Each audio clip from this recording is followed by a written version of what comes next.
Tulungan nyo na kami malaman ng katotohanan. Total, andyan na kayo sa ganitong posisyon, sitwasyon. Sino po buwang mas mataas na opisyal ang nakakaalam nito o may kinalaman nito? Whether insertion o pinayagan yung inyong modus, meron bang mas mataas opisyal ng DPWH? Meron bang legislator na yan ang sinususpetsahan? Dahil, sige po. Kami po, hindi po namin alam po sa level po namin yung sa mga ganyan pong funding, Your Honor. Dahil nung huling appear dito ni Congressman Toby Tiangco, may mga dala siyang dokumento.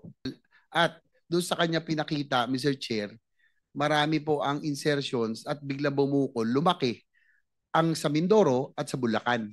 So, yun po ay na documented, dala ni Congressman Tiangco. Hindi nyo pa i-confirm, Engineer Alcantara, na may alam kayo doon? Hindi ko po alam, Your Honor, talaga po. Pagdating po sa funding, Your Honor. Sino ba talaga ang mastermind sa inyong dalawa? Sabi ni Bryce Hernandez, kayo po, engineer. Your Honor, yung pong ghost project yan, talaga pong wala po akong alam sa ghost project na yan, Your Honor. Mr. Chair, with the indulgence of Senator JBR. Senator Erwin Tulfas recognized. Last week pa ito, dalawang hearing na itong nagsisinungaling. Sa mga taong sa baba, lahat may kasalanan, ikaw wala.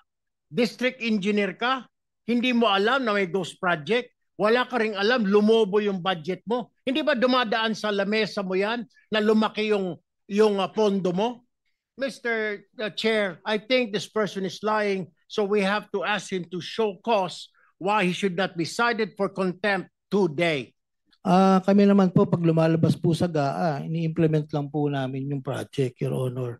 At hindi po namin alam kung saan po ng ano yan, Your Honor.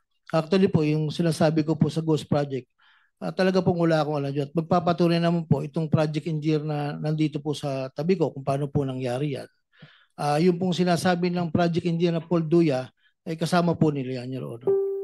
Mr. Chair, unacceptable move, Mr. Chair, that we cite this person in contempt for lying before this committee, Mr. Chair. There is a motion to cite in contempt of the committee, Engineer Henry Alcantara. Any objection? Hearing none, you are cited for contempt.